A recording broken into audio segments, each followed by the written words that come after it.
fait. Elle y va, on les suit. À la traque des cyberkillers, Scarlett, Juliette, Rupert. À la trace, Mass Effect jusqu'à Andromeda. Dans ses pas, Dragon Ball et ses idées dans la suite. Comme une ombre et comme un fantôme, Rimka. À l'image du cinématographe, le buzz est immense et plein de dangers. Ça déchire grave!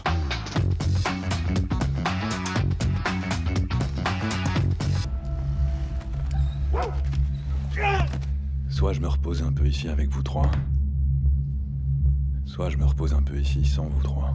Un tueur qui prend en otage une famille, des narcotrafiquants genre le parrain, une bande de racistes avinés et un Terminator métis. Ils ont tous rendez-vous dans une ferme. Assez grand, asiatique avec des yeux clairs. C'était qui? Des problèmes. Le serpent aux 1000 coupures exhibe sa noirceur rurale et ses dialogues bas de gamme avec la grâce d'une otarie dépressive. Pourtant, Dieu sait qu'on aurait aimé l'aimer, ce film.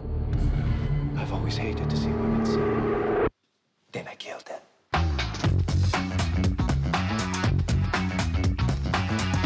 Tu peux pas nous parler, dis quelque chose. Avec 4 potes, on a trouvé un vaisseau spatial enfoui sous terre.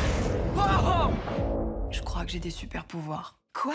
Amis cardiaques, prière de passer au film suivant.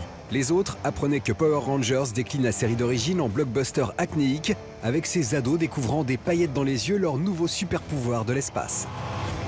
5 petits rangers, c'est trop chou. Trop chou, faut le dire vite. Quoique la vision d'Elizabeth Banks en surchauffe pourrait nous faire pousser des râles de plaisir. Plus kitsch, tu meurs. Power Rangers! Oh yeah!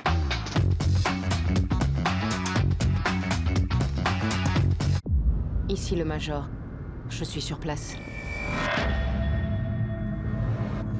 Avec la bénédiction d'Hollywood, Rupert Sanders adapte en live Ghost in the Shell. 30 ans ont passé depuis que Shiro Masamune a écrit cette référence du cyberpunk. Entre-temps, les animés sont devenus cultes. Rupert Sanders reprend le flambeau avec un film grand public qui interroge notre société connectée jusqu'à l'overdose. The world is complex, the ideas are complex, the story for a big audience. Le monde est riche, l'idée est complexe. Pour que l'histoire s'adresse au grand public, vous devez la simplifier. Un peu comme dans Blade Runner, qui est un polar, comme dans Angel Heart ou même Chinatown, où vous cherchez un méchant et vous vous découvrez vous-même. Ils ne vous ont pas sauvé la vie. Ils vous l'ont volée.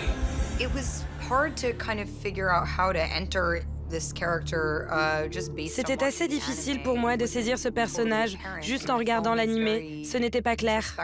Le film est introspectif, poétique et il est en même temps violent. Pour rentrer dans le rôle, j'ai commencé à me demander ce que cela signifiait d'être emprisonné dans un corps étranger, le sentiment que j'éprouverais face à cette expérience.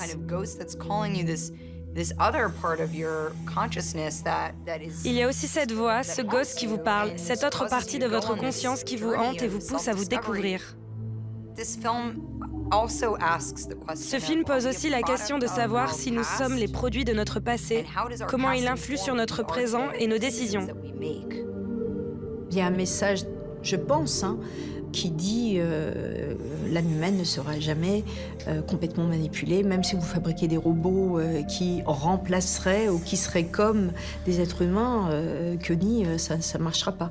Parce que comment remplacer l'intuition, comment remplacer les perceptions d'informations cosmiques, on ne sait pas forcément ce que c'est, mais on le sent et on fait des choses sans savoir pourquoi, mais on les fait quand même et finalement c'était la bonne chose. Ça, il y a des choses qui nous dépassent, qui font partie du mystère de la vie. Ghost in the Shell est une belle vision de l'œuvre originale, une vulgarisation habile de ses concepts.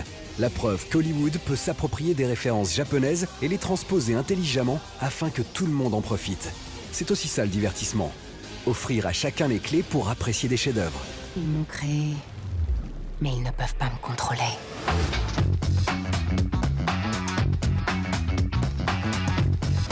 Longtemps, le space opéra et la science-fiction auront été définis dans la pop culture par Star Wars et Star Trek. Dans le domaine du jeu vidéo, la trilogie Mass Effect a toutefois imposé sa marque. Le thème principal, c'est la place de l'humanité. L'humanité en tant que race dans la galaxie. Et ensuite, on traite ça de manière très intime. D'un point de vue mécanique, c'est le mélange entre un jeu d'action à la troisième personne et du jeu de rôle. Intitulé Andromeda, le premier épisode d'une nouvelle saga parallèle nous entraîne dans l'exploration de la galaxie d'Andromède. Il y a un certain nombre de menaces qui pèsent sur la Voie lactée et il y a un groupe qui décide de mettre en place une initiative multirace. Et les données qu'ils ont leur indiquent que non seulement la galaxie d'Andromède est la plus proche de la Voie lactée, mais c'est aussi celle qui a potentiellement la plus grande densité de planètes avec une chance de trouver de la vie ou au moins d'être habitable. Mieux équilibré et plus accessible que ses prédécesseurs, Mass Effect Andromeda offre au public un voyage première classe dans le cosmos. Les yeux pleins d'étoiles pour rêver d'un ailleurs.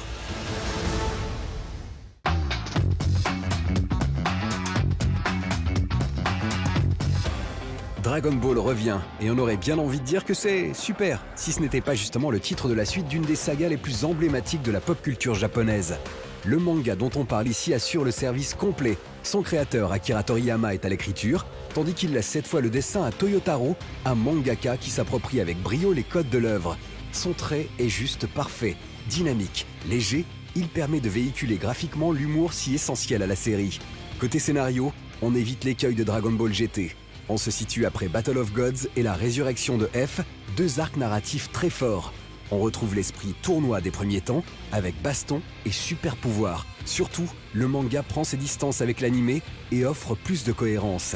Et si Dragon Ball Super se trouvait bien là, en livre, en tout cas c'est à lire, absolument.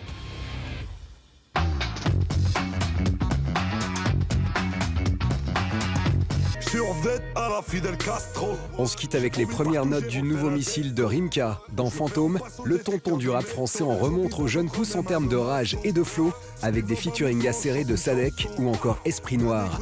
On peut avoir vendu plusieurs millions de disques et savoir rester sur ses gardes. Qu'on se le dise, le pilier du 113 est au zénith. À la prochaine et d'ici là, buzzez bien. 5h du mat sur ma montre suisse. Ring ring, j'appelle le room service. Je vide le minibar, je me roule un petit. Elle sort de la douche, la soirée n'est pas finie. 5h du mat sur ma montre suisse. Ring ring, j'appelle le room service.